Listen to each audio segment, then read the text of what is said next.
다음 주에 땡스기빙인데, 땡스기빙 맞이해서 제가 한 말씀을 하겠습니다. 우리 여러분들이 잘 아시는 그 헬렌 켈러 아시죠? 헬렌 켈러. 1968년에 돌아갔는데 그분이 자기가 그 한 살 반에 장님이 되고 귀머거리가 됐어요. 근데 굉장한 그 신앙인인데 자기가 항상 세 가지를 감사한다 그래요. 첫째는 예수님이 나를 위해서 돌아가신 것 감사하고, 그 다음에 두 번째는 내가 흑암 속에 살지만 믿음의 등불을 주셔서 감사한다. 그런 두 번째고, 세 번째로 가장 감사하는 것은 빛과 기쁨과 꽃과 하늘의 찬송이 있는 내가 미래를 생각할 때 그것을 가장 기쁘게 생각한다. 그래서 감사한다. 그래서 제가 많은 그 감명을 받았습니다. 장님이고 듣지 못한 헬렌 켈러가 이 세 가지를 항상 감사하면서 산다고 그렇게 증언했습니다. 우리가 그 여자에 비하면 감사할 조건이 너무 많죠. 그래서 어, 우리가 불평하려면 한이 없고 감사하려면 또 한이 없습니다. 그래서 우리가 저도 하여튼 어려운 일을 당할 때마다 감사하는 그 생각으로 자꾸 바꾸려고 합니다. 제가 오늘 저녁에는 제가 연말 연시를 당하면 좀 하고 싶은 설교가 있습니다. 그래서 가끔 반복해서 하는데 어느 제가 아는 미국 목사님은요, 연말이 되면 꼭 같은 설교를 매해 한대요. 그래서 사람들이 그래도 실증 나지 않고 좋아한다 그래요. 주로 제가 지금 잊어먹었는데 무슨 내용이냐면 한 해를 보면서 회개를 촉구하는 설교더라고요. 그래서 같은 설교인데 꼭 같은 그 내용을 가지고 조금 변경도 했겠죠. 연말을 당하면 한다 그래서 교인들도 실증 나지 않고 좋아한다 그런 제가 글을 읽었는데 오늘은 제가 오직 한 일, 우리 한국말로 이 성경에 있으면 좋았는데 성경에는 일편단심이라는 말은 없더라 그래서 오직 한 일은 있는데 그래서 일편단심으로 하는 것도 좋겠다 그런 생각을 했습니다. 왜냐하면 우리가 베드로후서 3장 1절에 보니까 사랑하는 자들아 내가 이제 둘째 편지를 너에게 쓰노니 이 둘째 두 편지로 너희에게 진실한 마음을 일깨워 생각나게 하여 그랬습니다. 그래서 우리가 하나님의 말씀을 보고 뭐 설교를 듣고 성경 공부를 하고 그럴 때 우리가 다 아는 거예요. 거의 다. 뭐 알지 않는 것이 아주 소수인데 왜 자꾸 합니까? 이 말씀대로 베드로가 말씀대로 리마인드 시키기 위해서 합니다. 리마인드. 그래서 우리 영감의 글에도 우리 신앙생활에서 과거에 하나님께서 우리를 인도하시는 것을 잊지 않는 것이 가장 중요하다 그랬어요. 그래서 여기 사도 바울도 베드로도 베드로 전서를 쓰고 난 다음에 후서를 쓰면서 내가 다시 여러분들에게 다시 생각나게 하는 글을 쓰겠다 그러면서 이 베드로 후서를 썼습니다. 그래서 아, 구약에도 그런 말씀이 있어요. 이사야 28장 10절에 보니까 대적 경계에 경계를 더하며 경계에 경계를 더하며 교훈에 교훈을 더하며 교훈에 교훈을 더하며 굉장히 반복하는 거 아니에요? 여기서도 조금 저기서도 조금 하는구나. 뭐 다른 해석도 있지만 이 해석을 보면요 계속 반복하라는 겁니다. 그래서 반복함으로 우리가 잊지 않도록 하는 것이 중요하다. 그리고 여러분들이 하나님 말씀도 자꾸 반복하셔야 돼요. 어, 그래서 중요한 말씀은 자꾸 반복함으로 외울 수 있어요. 그래서 제가 오늘 한 일곱 사례를 들겠습니다. 일곱 분의 그 신앙인들이 한 가지를 추구함으로 성공적인 신앙생활을 했고 그다음에 한 경우는 실패한 사람의 경우를 들겠습니다. 근데 이제 구약에서 이 아굴의 잠언인데 잠언 30장 이거는 솔로몬의 글이 아니고 아굴이 자기 두 자녀에게 쓴 글로 우리가 알고 있는데 이런 하나님에게 요청을 했습니다. 내가 두 가지를 주님께 구하겠사오니 내가 죽기 전에 내게 거절하지 마시옵소서 하고 첫째는 영적인 것입니다. 헛된 것과 거짓말을 내게서 멀리 하옵시고 신앙생활 내 입이 깨끗하고 거짓말을 하지 않게 하시고 그다음에 두 번째 요구는 재정적인 겁니다. 의식주를 해결해 해달라는 겁니다. 가난하게도 마옵시고 부하게도 마옵시고 오직 필요한 양식으로 나를 먹이시옵소서. 그래서 이거 제가 볼 때 이게 두 가지지만 굉장히 필요한 것을 그 아굴이 말했습니다. 자녀 교육을 위해서 아마 쓴 거겠죠. 근데 그 이유가 그 다음 절에 나와요. 왜 내가 너무 가난하기도 말고 너무 부자하게도 말게 하겠냐 하면요. 내가 배불러서 부자가 돼서 배불러서 하나님은 모른다. 여호와가 누구냐 할까 하며 그러니까 하나님을 내가 부자가 되면 내가 좀 교만해가지고 하나님 모르겠다. 뭐 이렇게 할 수도 있다. 그다음에 너무 가난하면 도적질하고 하나님의 이름을 욕되게 할까 두려워함이라. 그래서 이 두 가지를 요청했습니다. 그래서 제가 이거 굉장히 현명한 요청이라고 생각합니다. 그 다음에 제가 이 솔로몬의 경우를 봤습니다. 근데 솔로몬은 그가 왕이 됐을 때 하나님께서 솔로몬이 네가 원하는 것이 무엇이냐 그랬습니다. 우리에게는 이런 기회가 없다고 생각하지만은요, 우리는 기회가 있습니다. 하나님께서 우리 각자에게 내가 무엇을 원하느냐. 그래서 우리 요청하는 것에 따라서 그 사람 됨됨이가 나타납니다. 근데 이 왕이 됐기 때문에 누가 주의 많은 백성을 재판할 수 있사오리까 듣는 마음을 종에게 주사 주의 백성을 재판하여 선악을 분별하게 하옵소서. 그래서 여기 듣는 마음. 근데 제가 영어 성경하고 한국말 성경하고 비교해 보니까 한국 성경의 번역이 더 잘 됐어요. 왜냐하면 그 원어에는요, 이게 더 가까워요. 남의 말을 잘 경청하는 마음 그렇게 돼 있어요.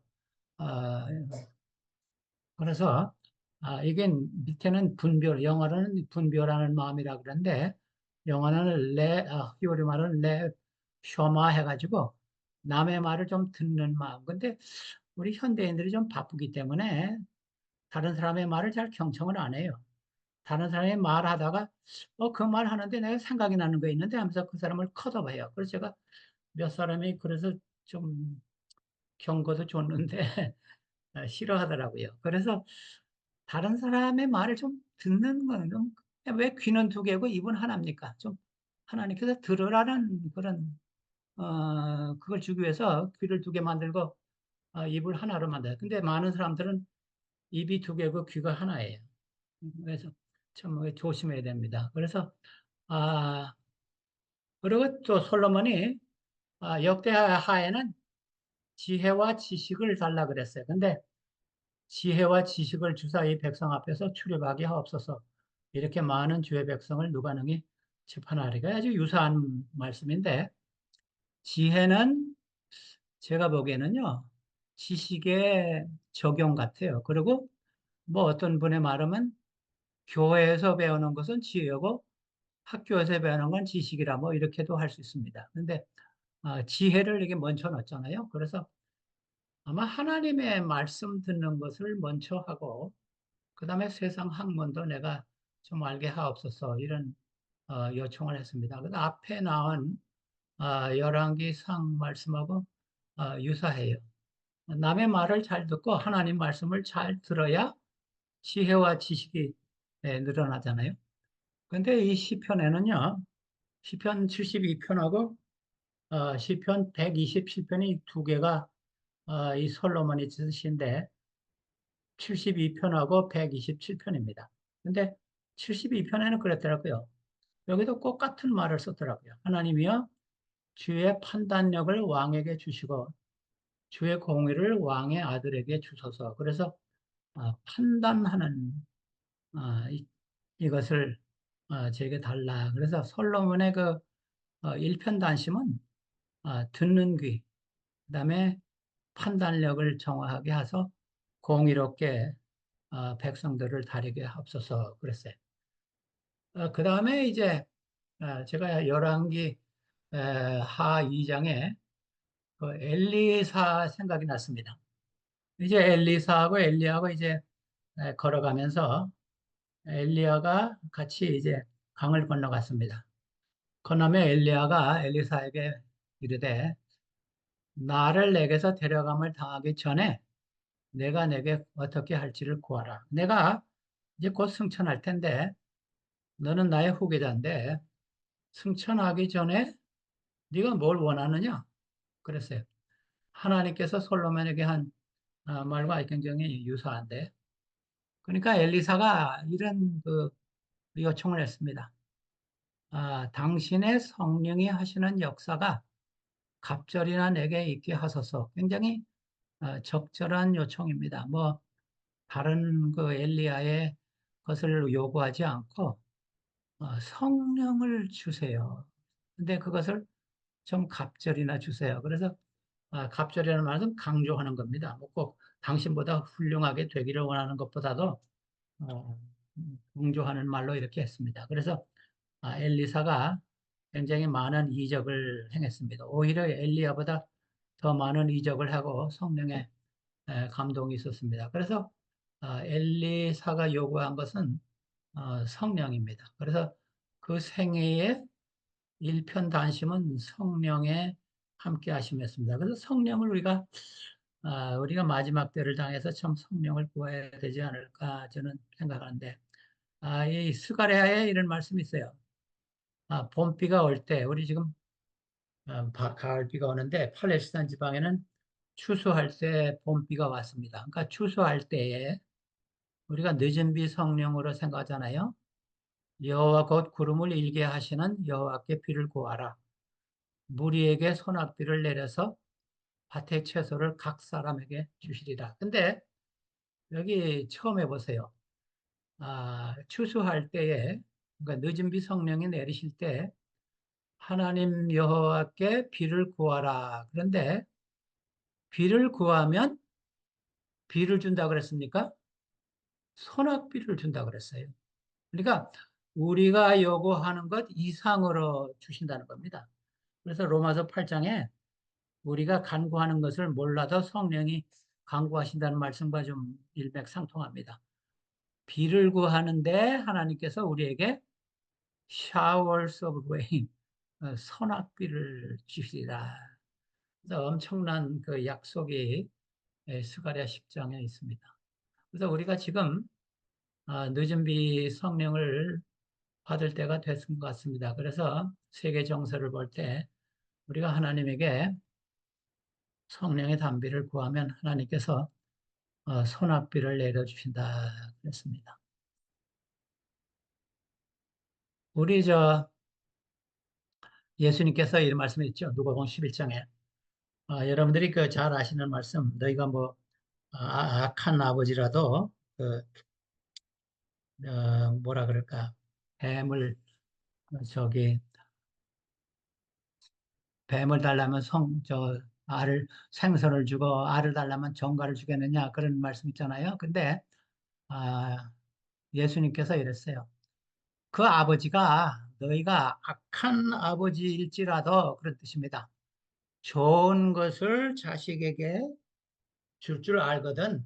하물며 이게 아주 성경에 아주 유명한 그 어법인데 이제 강조하기 위해서 해서 하물며 너희 하늘 아버지께서 구하는 자에게 성령을 주시지 않겠느냐 하시니라. 그래서 우리가 참 지금 성령을 구하면 하나님께서 그래서 지금 성령은 우리가 아주 사용하지 않은 막대한 그 능력이 있는데 우리가 지금 많은 우리 교우들이 성령을 구하지 않고 사용하지 않는.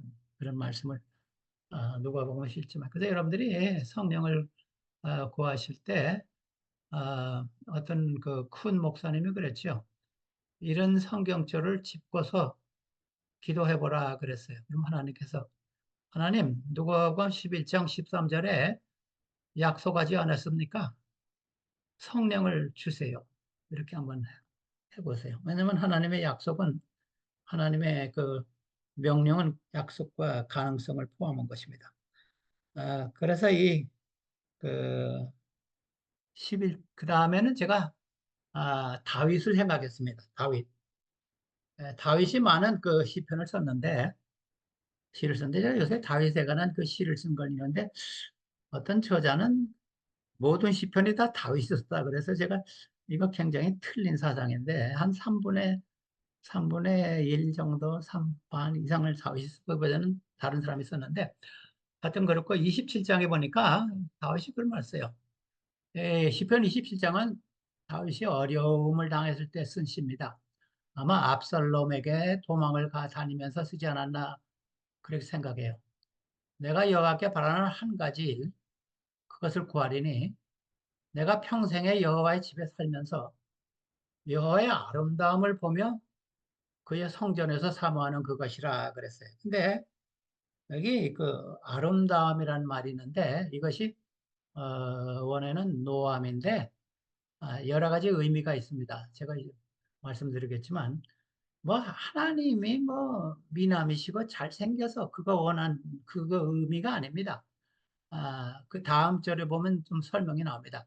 그래서 내가 지금 박해를 받으면서 도망을 다니는데 하나님, 내가 하나님의 성전 이런 건 뭐 예루살렘 성전보다도 하나님과 함께 여호와 집에 하나님과 함께 하면서 하나님의 선하심, 하나님의 인자하심 이것을 보기를 원합니다. 그래서 그 다음 절에 보니까 그, 그 하나님의 그 아름다움을 좀 표현했어요. 여호와께서 환난 날에 나를 그의 초막 속에 비밀히 지키시고, 그러니까 나를 보호하시는 하나님, 이것이 하나님의 아름다움입니다. 장막의 은밀한 곳에 나를 숨기시고 높은 바위 위에 두르시로다. 그래서 보호하시고 케어하시고 나를 높이시는 하나님. 그래서 이것이 하나님의 아름다움이라. 그래서 제가 같은 단어가 나오는 성경책을 찾아봤어요. 이 아름다움이란 말을. 근데 시편 90편에는요. 은총이라고 번역했어요. 은총이라고 그랬죠. 이것이 같은 단어입니다. 하나님의 아름다움. 그래서 여러분들이 성경 그 시편 90편은 이제 모세가 쓴 시인데 모세가 유일하게 90편 하나 썼죠. 근데 난회의 주에 보면 아름다움이란 말이 나옵니다. 우리 주 하나님의 아름다움을 은총을 우리에게 내리게 하사 주의 손이 행한 일을 우리에게 경고하게 하소서. 우리의 손이 행한 일을 견고하게 하소서. 그래서 여기서 하나님의 아름다움은 하나님의 은총이라 이렇게 모세가 말했습니다. 같은 단어를 썼어요. 근데 잠언에는 또 다른 단어를 썼더라고요. 이 선한 말, 어떤 성경에는 아름답고 귀에 듣기 좋은 말, 그런 언어도 썼어요. 선한 말은 꿀송이 같아서 마음에 달고 뼈에 양약이다. 근데 이 선한, 이것이 그 아까 그 시편 27편 4절에 나온 단어가 같은 단어입니다. 아, 아름다운 말은 선한 말이다. 그래서 여러분들이 말을 하실 때 선한 말하고 양약이 되는 말씀을 하시라. 그것이 여호와의 아름다움하고 같은 의미가 있는 말씀입니다. 근데 제가 신약에 와서는요, 이 안나의 생애를 좀 봤습니다. 근데 안나가 예수님을 이제 성전에 와서 만났는데, 과부가 되고 84세가 되었더라. 이 사람이 성전을 떠나지 아니하고 주여로 금식하며 기도함으로 섬기더니 그랬어요. 그래서 제가 계산해 보니까 유대인들이 그 결혼을 조금 뭐 일찍 하긴 했지만 아마 이 안나가 선지자인데 20세에 결혼을 했다고 생각하면요. 7년 동안 결혼 생활을 했습니다. 그래서 20세에서 27 하니까 27세에 과부가 됐는데 84세니까 57년 동안 과부 생활됐어요. 근데 재혼하지 않고 이 안나의 일편단심은 뭐예요? 성전에서 금식하고 기도합니다. 그래서 하나님께서 이 안나에게 메시아를 만날 수 있는 그런 특권을 주셨습니다. 아, 우리가 어떻게 이런 사람이 될 수 있을까? 금식하고 기도하고 메시아를 기다리는 57년간 84세인데 뭐 여러분 예배드리는 모든 사람들이 84세는 아직 안 됐겠죠. 근데 57년간 금식하며 어, 기도했다 그랬습니다. 그래서 우리 예수님께서도요, 이제 요한복음 14장에 이 하늘로 이제 어, 올라가시기 전에 이런 말씀했잖아요. 너희가 내 이름으로 무엇이든지 구하면 내가 행하리니 이는 아버지로 하여금 아들로 말미암아 영광을 받으시게 하려 함이라. 내 이름으로 무엇이든지 내게 구하면 내가 행하리라. 근데 여기 조건이 있습니다. 이름으로 예수님 이름을 더럽히지 않게 구하라 그러지. 여러분들이 뭐, 이런 말씀 있으니까 뭐 구하자. 아무거나 구하자. 그런 거 아닙니다. 그래서 예수님 이름으로 내가 예수님 이름을 더럽히지 않는 그러한 것을 구하면 그래서 이것은 영적으로 우리가 해석할 수가 있는 것입니다. 제가 이 야고보 5장인 말씀을 좋아하는데 엘리야는 우리와 같은 성정을 가진 사람이다. 이 성정이란 말은 우리와 똑같은 네이처라는 겁니다. 똑같은 성격, 똑같은 죄성, 어?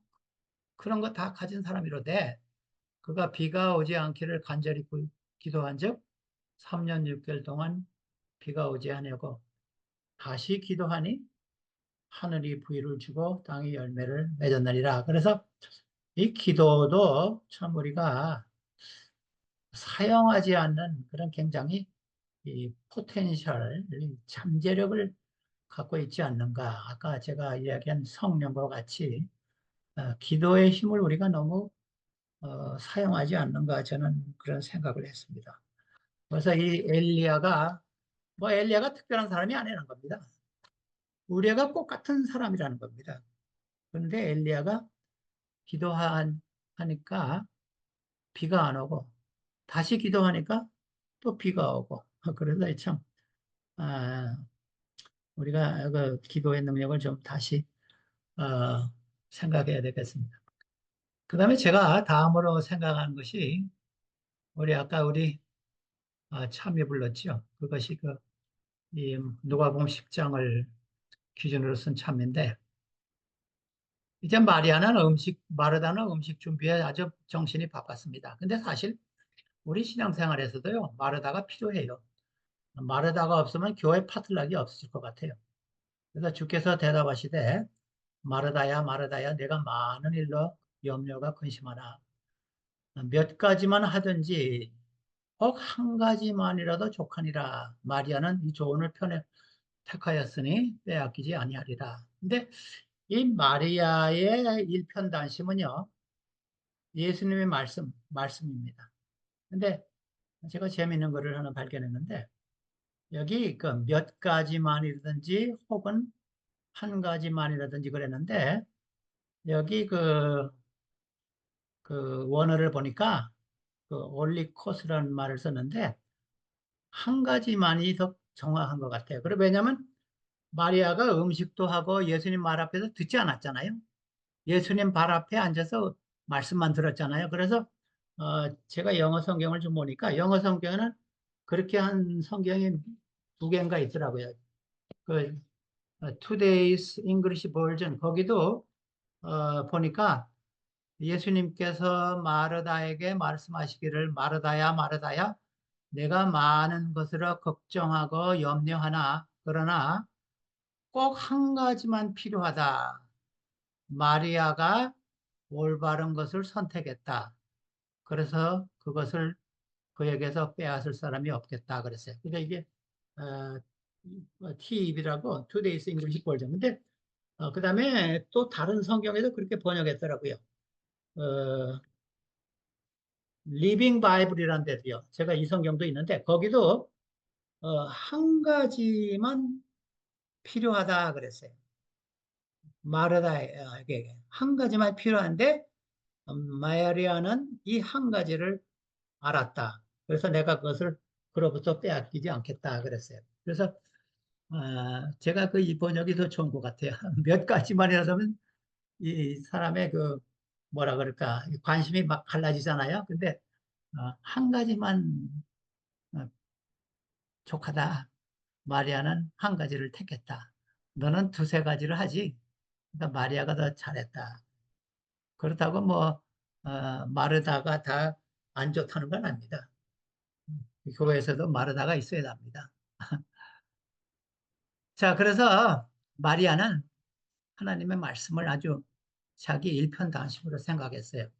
아모스 8장 11절에 주의 말씀이 주 여호와의 말씀이니라. 보라 날이 이를지니 내가 기근을 땅에 보내리니 양식이 없어 주림이 아니요 물이 없어 가람이 아니어고 여호와의 말씀을 듣지 못하는 기갈이라. 그래서 이게 지금 말세 현상이 아닌가. 우리가 이 말씀에 좀 돌아가야 되지 않을까. 마리아처럼. 저는 그런 생각을 많이 합니다. 말씀으로 돌아갑시다. 근데 여러분들이 지금 요한복음을 본 거잖아요. 근데 여러분들이 느끼셨겠죠? 이 마리아가 말씀의 연구에만 주력한 게 아닙니다. 왜냐하면요. 마가복음 12장에 보니까 예수님께서 이 말씀했어요. 예수께서 이르시되 너희가 성경도 하나님의 능력도 알지 못함으로 오해합니다. 이게 부활 논증하시면서 하신 말씀인데 성경을 올바로 연구하고 알면 하나님의 능력이 온다는 겁니다.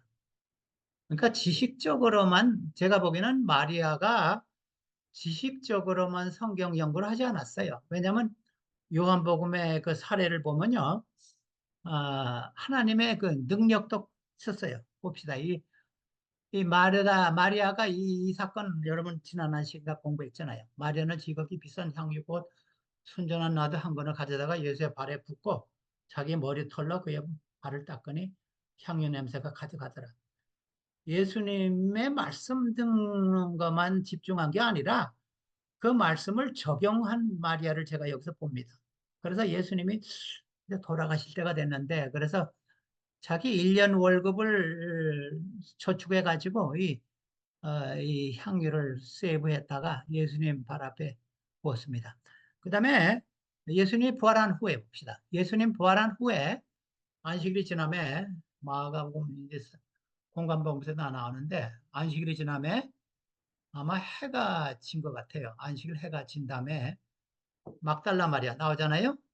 야고보의 어머니 마리아와 그다음에 살로메가 가서 예수를 바르기 위하여 상품을 사다 두었다가 아마 제가 이 말씀을 보니까 아마 마리아는 자기가 세이브한 것을 다 예수님에게 부었어요. 그런데 이제 예수님에게 또 향품을 줘야 되는데 다른 마리아 그다음에 살레아가 가서 아마 막달라 마리아 이름이 처음 하는 거니까 자기 돈이 좀 부족한 것 같아요. 그래서 셋이서 같이 우리 돈을 모아가지고 향품을 사자. 그래가지고 사두었다가 예수님에게 줬습니다. 그래서 이 마리아가 예수님의 말씀만 그저 연구하고 그것만 좋다 하는 것이나 한 것이 아니라 말씀을 이제 활용하고 아까 그 말씀대로 마가복 말씀대로 12장 24절 말씀대로 하나님의 능력을 본 것 같습니다.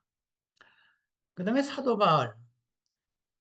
사도 바울이요. 제가 어떤 목사님들이나 뭐 여러 사람들이 이런 말을 하는 걸 여러 번 들었어요. 사도 바울의 최대 관심사는 전도라. 그래서 제가 굉장히 의의를 제기했는데 제가 보기에는 사도 바울의 가장 큰 관심사는요. 여기입니다. 형제들아 내가 아직 잡은 줄로 여기지 아니하고 오직 한 일, 즉 뒤에 있는 것을 잊어버리고 앞에 있는 것을 잡으려고 표대를 향하여 그리스도 예수 안에서 하나님이 부르신 부름의 상을 위하여 달려가느라. 그래서 이게 무슨 말씀인가 하면요. 사도 바울이 과거가 아름답지 않았습니다. 그리스도인을 잡아주는 그런 일을 했어요. 근데 내가 그거 잊어버리고 싶다. 그 창세기 19장에 그 롯의 부인은 그 과거를 자꾸 뒤돌아보므로 죽지 않았습니까? 근데 사도 바울은 나 그거 다 잊어버리고 표대를 향하여 하나님께서 주시는 부름의 상, 구원이 나의 최대 관심사이다. 전도는 그 이후입니다. 근데 이런 말씀이 몇 군데 나오더라고요. 그 대표적인 예가 아, 아 이거는 저 사도 바울도 이 말씀입니다. 형제들아 내가 아직 잡은 줄로 여기지 아니하고 이거 말씀하고 그 다음에 그러므로 나의 사랑하는 자들은 나가 있을 때뿐 아니라 그러니까 이게 권면하는 겁니다. 더욱 나 없을 때에도 항상 복종하고 두려움으로 너희 구원을 이루라. 그러니까 자기 구원도 지금 관심을 두고 너희들도 너희 구원에 최대 관심을 가지라 그랬습니다. 그리고 그러니까 이 구원을 이루라는 말이 이게 좀 오해하기 쉬운 말씀인데 그 다음 절을 보면 오해하지 않을 수 있어요. 너희 안에 행하시는 하나님이시니 그러니까 구원을 이루시는 이는 하나님이시니 자기의 기쁘신 뜻을 위하여 너희에게 구원 소원을 두고 행하시리라. 그러니까 우리의 소원을 이루시는 분은 우리 안에서 행하시는 하나님이라 그랬습니다. 그래서 그 빌립보 교우들에게도 자기와 같은 관심을 갖도록 촉구했습니다. 그다음에 그 고린도전서 9장에 이 말씀했어요. 내가 내 몸을 쳐 복종하면 내가 남에게 전파한 후에 자신이 도리어 버림을 당할까 두려워함이라. 그래서 사도 바울의 최대 관심사는요. 다른 사람에게 복음 전도보다도 자신의 구원을 굉장히 조심했구나. 그래서 이 비슷한 말씀을 여러 번 했어요. 고린도서 10장에는요. 스스로 졌다 섰다고 하는 사람은 넘어질까 조심하라. 그것도 그 말씀도 사도 바울이 했고 그다음에 고린도 후서의 13장에 보면요. 너희가 믿음에 있는가 확증하라 그랬습니다. 여러분 참 이 말씀 굉장히 제가 성경 설교할 때는 성경절을 너무 많이 주기 때문에 많이 줄였는데 믿음에 있는가 확증하라. 여러분 하나님 사업도 좋고 선교도 좋고 뭐 봉사도 좋고 파트락도 좋고 다 좋지만 사도 바울과 같이 내가 믿음에 서 있는가? 내가 남에게 복음을 전한 다음에 내가 구원을 받지 못할까? 이걸 좀 더 생각해 보라는 겁니다. 근데 제가요 어, 이제 실수한 사람을 제가 하나 예를 들겠어요. 그 7분의 그 성공한 예를 들었는데 이제 부자 청년. 근데 제가 이 공간 복음서를 이제 다 살펴보니까 이 청년이 부자고 관리고 그리고 젊었어요. 그래서 젊어서 돈을 많이 벌었다. 근데 사실 요새는 젊어서 돈 많이 버는 사람이 많지만 옛날에는 돈을 많이 벌려면 좀 나이가 들어야 돼요. 근데 10장 그 17절에 보니까 예수님에게 막 달려와서 무릎을 꿇었다 그랬어요. 굉장히 그 진지한 사람 같아요. 예수님한테 달려와서 무릎을 꿇고 내가 어떻게 하면 구원을 얻겠습니까? 그랬어요. 그러니까 예수께서 그를 보시고 사랑하사 이르시되 이 말씀도 참 좋아합니다. 왜냐하면 어떤 사람이 우리에게 조언을 구하면 우리는 금방 이르시되부터 먼저 해요. 근데 예수님은 그렇게 안 했어요. 뭐라 그랬어요? 사랑스러운 눈으로 그를 보시고 사랑하시고 말씀하시되 내가 아직도 한 가지 부족한 게 있는데 내게 있는 것을 다 팔아서 가난한 사람에 주라. 그리하면 하늘에서 부하가 내게 있으리라. 그리고 와서 나를 따르라. 근데 이 청년이요. 그럴 마음이 없었어요. 근데 이 누가복음 18장에는요. 이 청년이 계명을 다 외웠습니다. 계명이 어떻게 되냐 하니까 이 계명을 다 했습니다. 여쭤되 예수님이 이 말씀하니까 예수 청년이 이거 내가 어려서부터 다 했습니다. 제가 이 말씀 보니까 이 사람이 모태 재림 신앙이 아닌가 그런 생각했습니다. 이거 다 지켰어요. 그러니까 그 사람이 재물이 많은 거로 말씀으로 인하여 슬픈 기색을 띠고 떠나가니라 그랬어요.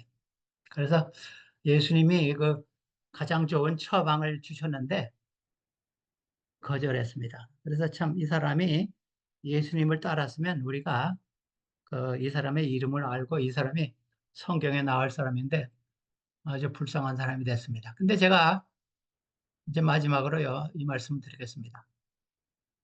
여러분들이 달란트 비유 잘 아시죠? 근데 이 달란트 비유가요, 이 말씀이 굉장히 잘못 해석하는 성경절 중에 하나입니다. 제가 이번 과정에도요, 수요일 과정에서 보니까 이 저자가 성경을 잘못 적용했더라고요. 제가 아는 사람인데 제가 언제 만나면 한번 이야기를 하려고 그러는데 스가랴 3장 6절을 잘못 해석했더라고요. 근데 여기서 보세요. 그 주인이 이르되 잘하였도다 착하고 충성된 여가 내가 적은 일에 충성하였음에 이 적은 이라는 것은요.